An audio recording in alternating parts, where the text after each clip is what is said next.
Hoje vamos falar sobre um serviço fundamental na realização de cirurgias e exames no São Lucas Hospital Center, o serviço de anestesiologia.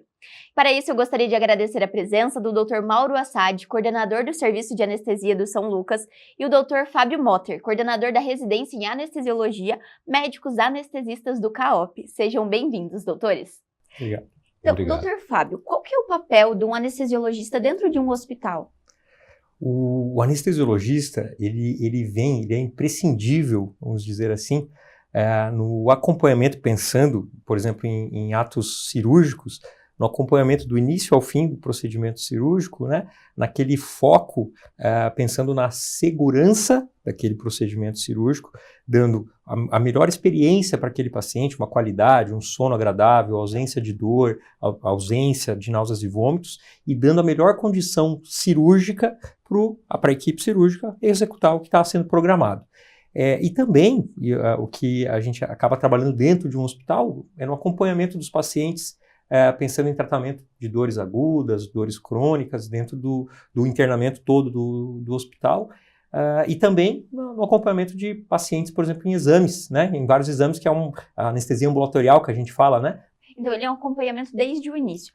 Doutor Mauro, então como que é essa parte do pré-operatório, em que o paciente ele precisa fazer uma avaliação com um anestesiologista, como que é esse processo do paciente chegar no consultório, fazer essa avaliação até o dia de fato do procedimento em que ele vai realizar? Não só pré-operatória, avaliação pré-anestésica, porque além de procedimentos cirúrgicos, a operação em si, a anestesia vem ganhando outras demandas, né? Exame diagnóstico, que o Dr. Fábio comentou, procedimentos, por exemplo, odontológicos, ele vem ganhando bastante corpo ultimamente, com realização de sedação, entre outros. Mas o motivo principal da avaliação pré-anestésica, além do paciente ser devidamente esclarecido o que vai ser feito, o que é proposto para ele, o que é mais seguro para ele, de que maneira isso será feito e por que será feito, o anestesista vai encontrar ali, através de algumas perguntas, né,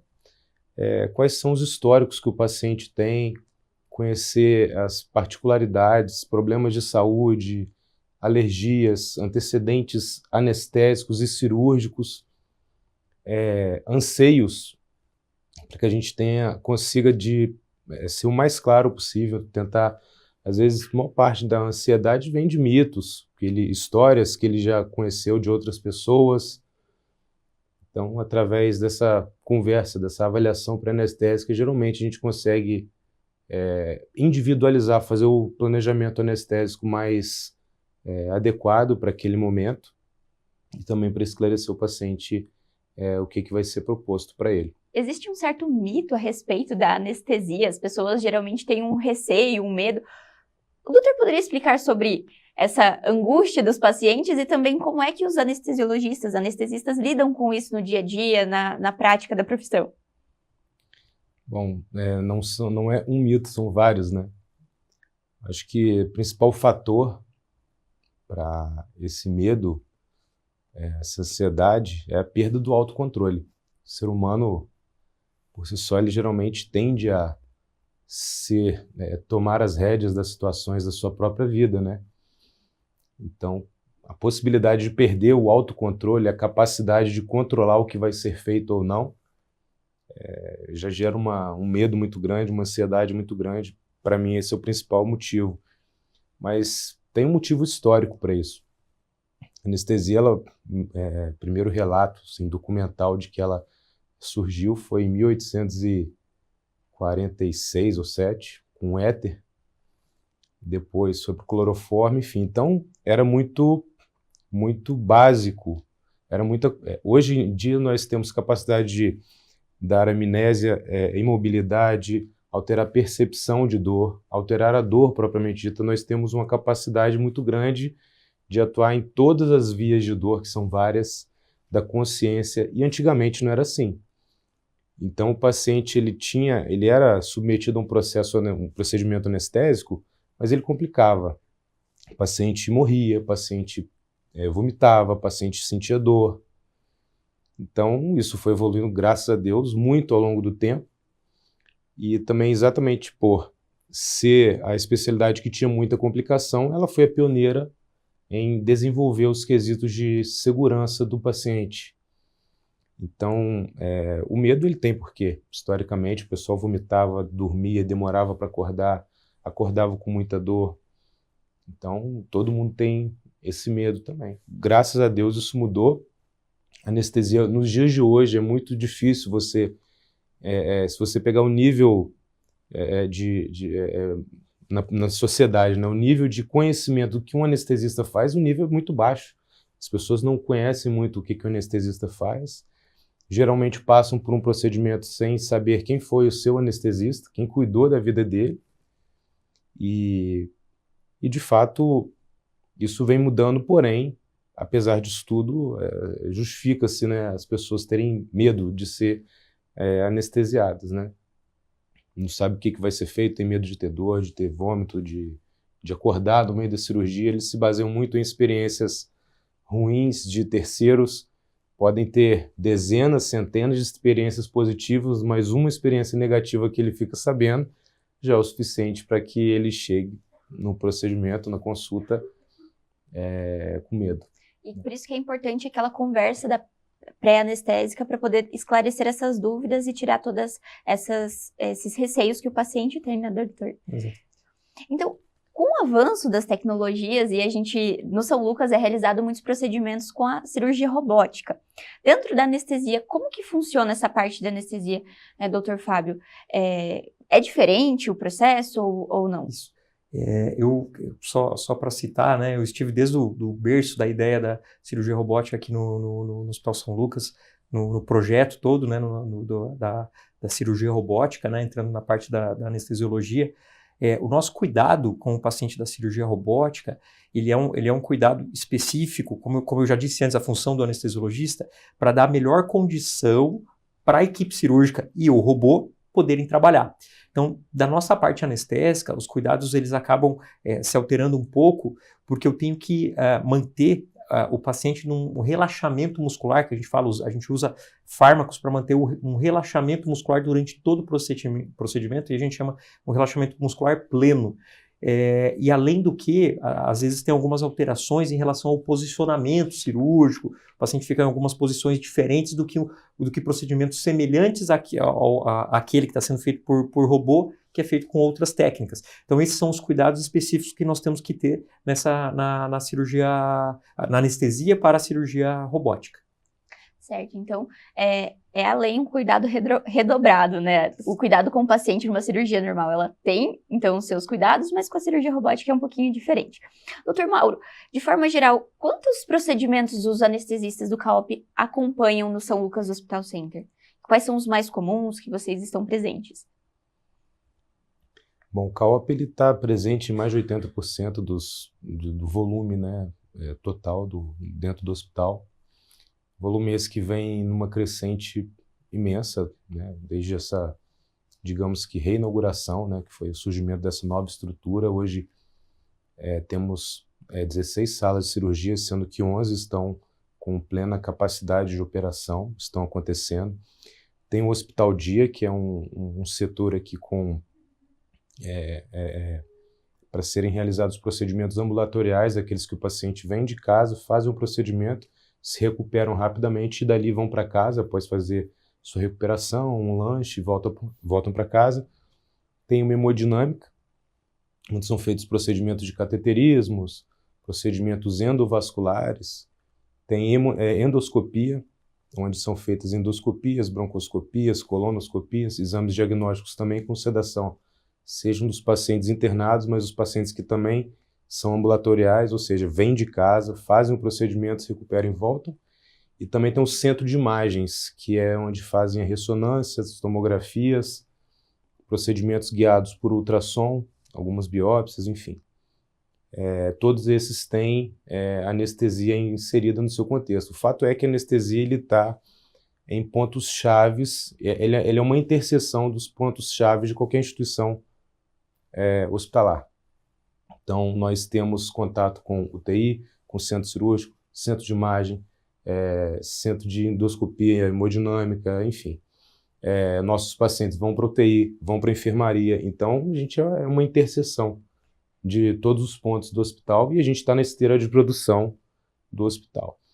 Então, mas os principais serviços que nós atendemos hoje têm procedimentos cardiovasculares, sejam abertos ou minimamente invasivos, ortopedia, otorrino, cirurgia pediátrica, enfim, na verdade, todos os procedimentos, nós fazemos de tudo aqui.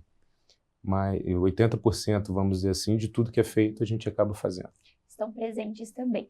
O doutor falou um pouco sobre essa parceria. Doutor Fábio, quando foi que o CAOP e o São Lucas estabeleceram, então, esse trabalho que já vem há alguns anos sendo feito, mas o doutor poderia contar um pouquinho dessa história? O CAOP, ele já atuava na cidade de Cascavel, né? O CAOP, nós somos um grupo de vários colegas anestesiologistas, né? E no ano de 2010, nós entramos na equipe do Hospital São Lucas e dessa forma nós começamos a atender aqui dentro e acompanhamos esse crescimento desses últimos anos aí da estrutura hospitalar São Lucas e estamos tentando acompanhar esse crescimento nessa assistência anestésica, como o Dr. Mauro comentou, todo esse aparato de serviço que nós temos aqui dentro, né? Então, já estamos aí há pelo menos 14 anos aí nessa parceria, né, entre a instituição do Hospital São Lucas com o CAOP.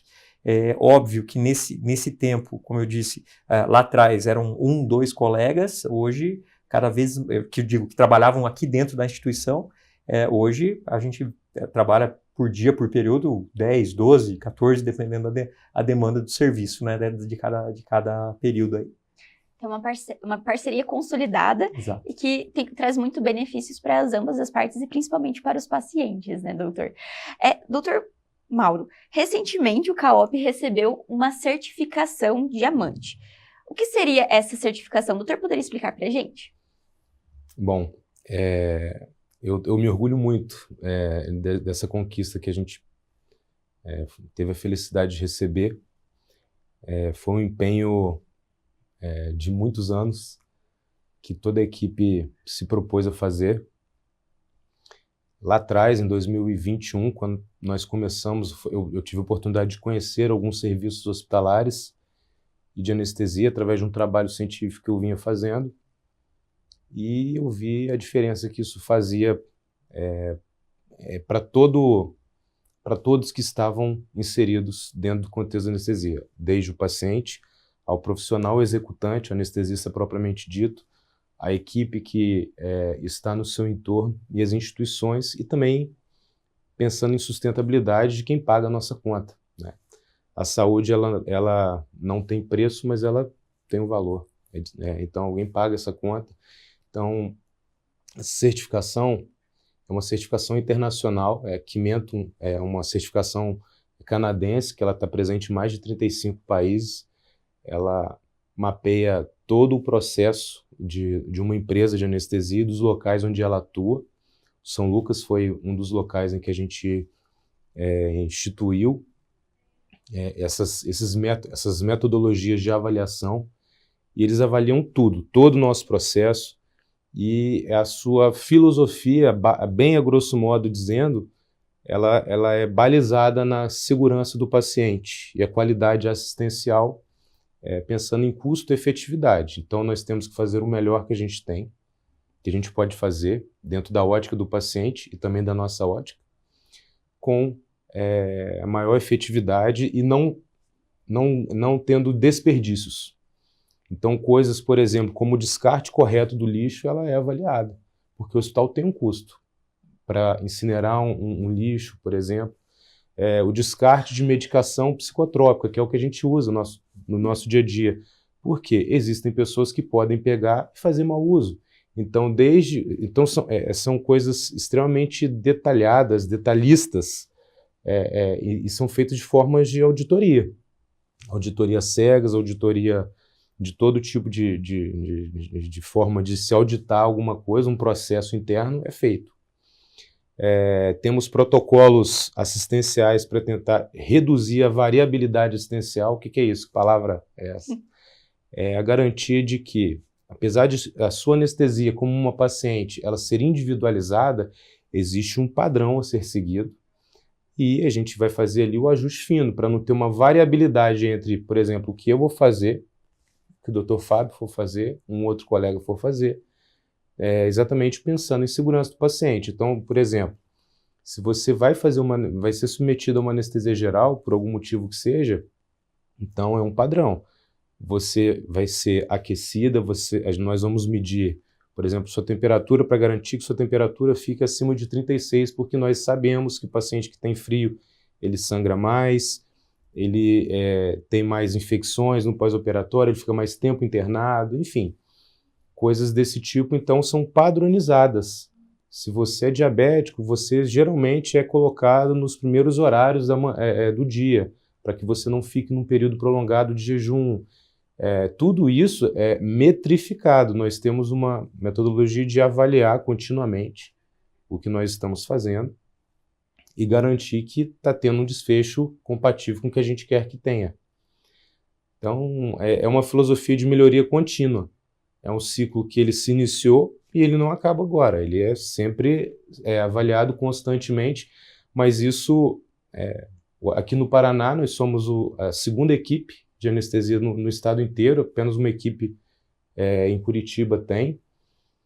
Essa certificação internacional é a primeira da região, e ela inclui instituições hospitalares. Então, nosso grupo é um feito assim, que me orgulha novamente demais, porque coloca o serviço de anestesia na primeira prateleira mundial. São padrões que estão reconhecidos em mais de 35 países. E dos motivos pelos quais nós resolvemos fazer essa movimentação, porque lá atrás, eu já na coordenação do serviço de anestesia do hospital, soube dessa movimentação, da ampliação do serviço do São Lucas e dos objetivos em se tornar dos hospitais mais completos do Brasil, e a gente não podia ficar para trás. Já pensando que nós estamos na interseção, né, nós estamos na esteira de produção do hospital, naquela interseção de pontos chaves do hospital, nós nos comunicamos com todos os setores do hospital. Nós tínhamos que acompanhar também. Tivemos muito apoio do hospital desde o início, e a gente queria estar compatível com toda a estrutura que é investida, né? Então, se eu puder falar sobre isso, eu falaria por muito tempo. É uma grande conquista, né? Muito. Doutor, complementando a fala, como foi para vocês, tanto como profissionais, o doutor já citou o orgulho dessa conquista, mas também em saber que essa qualidade, essa qualificação, ela traz uma segurança também para os pacientes, né? Em saber que o serviço, ele tem uma avaliação, então, internacional. Como que tem sido essa parte de tanto profissional quanto para o paciente? Isso. O grande ganho de todo esse processo, toda essa acreditação, é no aumento da segurança do paciente. O que eu quero dizer? Para o paciente, muitas vezes, ele entende que o início e o fim foi muito parecido. Só que o meio de tudo isso, o ínterim desse acontecimento, ele melhorou demais da nossa parte, né? Da nossa parte anestésica. A gente começou a se preocupar com várias coisas que antes a gente não nos preocupávamos de rotina. Então a gente começou a nos antever de vários problemas que poderiam acontecer que antes a gente não fazia. Tudo isso por causa do processo de acreditação. Fora isso, a nossa parte documental ficou muito melhor, o nosso prontuário médico, Dr. Mauro, ficou muito... A gente melhorou demais a parte de prontuário médico, de registros, o que a gente faz para o paciente, a gente registra isso fica documento tanto para a nossa parte quanto para a segurança do paciente depois, para ele entender o que foi feito. Então todo esse caminho aí melhorou demais nesses últimos 3 anos que a gente entrou nesse processo de acreditação aí, né? Só para você entender um exemplo disso daí, questão documental. Como eu converto isso para um paciente? Um exemplo. Todo tipo de evento que acontece, que seja digno de um registro, nós fazemos. Então, por exemplo, quando uma pessoa é submetida à anestesia geral, ela precisa ser entubada, existem pessoas que têm uma intubação fácil, Existem pessoas que têm intubações difíceis. E na nossa avaliação, nós avaliamos se ela tem uma avaliação, uma via aérea que a gente chama, se ele tem preditores de via aérea, ou seja, sinais que nos indicam que possamos ter dificuldade para acessar essa via aérea, mas às vezes a pessoa não tem esses preditores e temos dificuldade para acessar essa via aérea. Um padrão, quando a gente já pega na avaliação que tem preditores de via aérea, todo o material de via aérea difícil ele está do lado, para que se precisar, não vai perder tempo para a gente fazer o que precisa de ser feito. Mas, se é uma pessoa que não tinha preditores, por exemplo, ou foi uma via aérea não prevista, que a gente fala, né, o termo que a gente fala, via aérea difícil não prevista, essa pessoa, assim que ela acorda, antes dela ter alta dela, ela sai com um cartãozinho nosso, dizendo que ela tem uma via aérea difícil. E aí, se ele tiver, e ele bota isso orientado a colocar ali na carteira, se precisar de um atendimento, ele vai, ou ele ou o acompanhante, ele é instruído a dizer isso. Então, ó, tá aqui, a via aérea difícil. Eu tive um problema numa cirurgia aqui dessa forma. O mesmo para alergias, né? Alergia, a mesma coisa. Se ele teve um evento, uma situação alérgica, eu tive há uns 4, 5 anos atrás, eu passei numa madrugada por uma paciente teve um evento que é super temido na anestesia, que é hipertermia maligna.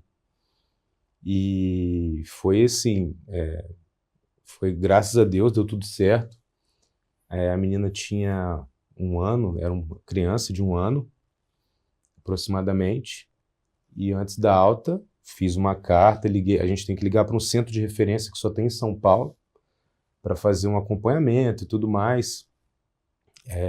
A família fez tudo que tinha que ser feito, e há pouco tempo atrás, alguns meses atrás, ela já grande, veio fazer o procedimento, e eu fui anestesiá-la novamente. E assim, extremamente gratificante ver que tudo ficou bem, né? Mas a mãe guarda até hoje a carta que eu fiz, entreguei para ela, isso, exatamente. Acabou que ela queria que fosse eu o anestesista, né, por já ter tido esse vínculo e tudo mais, mas para encurtar a conversa, são medidas como essa que garantem ao paciente uma, talvez, não exposição a um evento que possa causar um dano funcional a ele, né, no futuro. Né? Os cuidados preventivos, ele fez o procedimento, mas ele também sai, então, com esses cuidados preventivos para futuramente, se acaso ele precisar, né, doutor? Porque a ideia é que, se a gente tem algum evento, nós temos que ter o registro para saber o que a gente fez com aquela informação. Não faz sentido eu encontrar um problema, um evento adverso, e não tomar uma medida, não ter um plano de ação com aquilo, não evoluir com aquela informação. Então a ideia é essa, e uma das coisas que somos avaliados é isso. Se temos algum evento, que evento tivemos, qual foi o plano de ação que traçamos e como a gente mediu a eficácia do nosso plano de ação. Então, além também dessa certificação, o CAOP, ele é responsável, o doutor é coordenador da parte da residência em anestesiologia aqui do São Lucas, né, doutor? O doutor poderia falar um pouco mais sobre essa parte acadêmica e de ensino? Sim, então há 4 anos nós abrimos aqui, junto com a Fundação Hospital São Lucas, né, e o serviço de anestesiologia aqui do hospital, a gente abriu o serviço de residência, né? O que é o serviço de residência, né?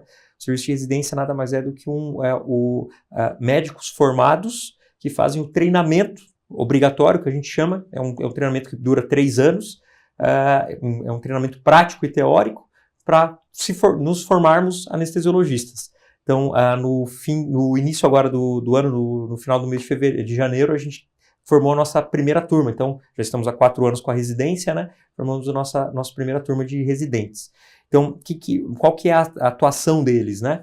Eles participam com a gente de todo o cuidado, de todo o transoperatório dos pacientes, desde o cuidado do preparo da sala, diluição, manipulação dos fármacos, a indicação dos fármacos para cada paciente, a gente discute muito isso, os procedimentos, como eu disse, como a gente comentou antes, dentro das técnicas anestésicas, intubação, raquianestesia, peridural, bloqueios, entre outros, isso é dentro da atividade, como eu disse, teórico-prática, para a melhor formação desses médicos, colegas médicos que estão fazendo a residência, né?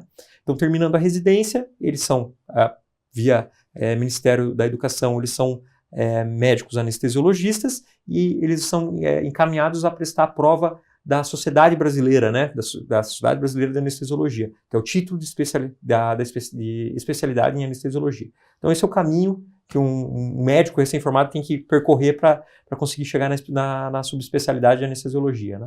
Então é uma parceria completa, tanto de prestação de serviço para os pacientes, quanto então na parte acadêmica, e também a gente percebe que é uma parceria de sucesso, né, doutor? Isso mesmo. Graças a Deus. Então eu agradeço a participação dos doutores no São Lucas 24 Horas, sejam sempre bem-vindos. Obrigado pelo convite. Siga o perfil nas redes sociais do @FH São Lucas Cascavel para ficar por dentro de todas as novidades e acompanhar a programação completa de podcasts feitos pelos médicos e colaboradores do hospital. Espero você!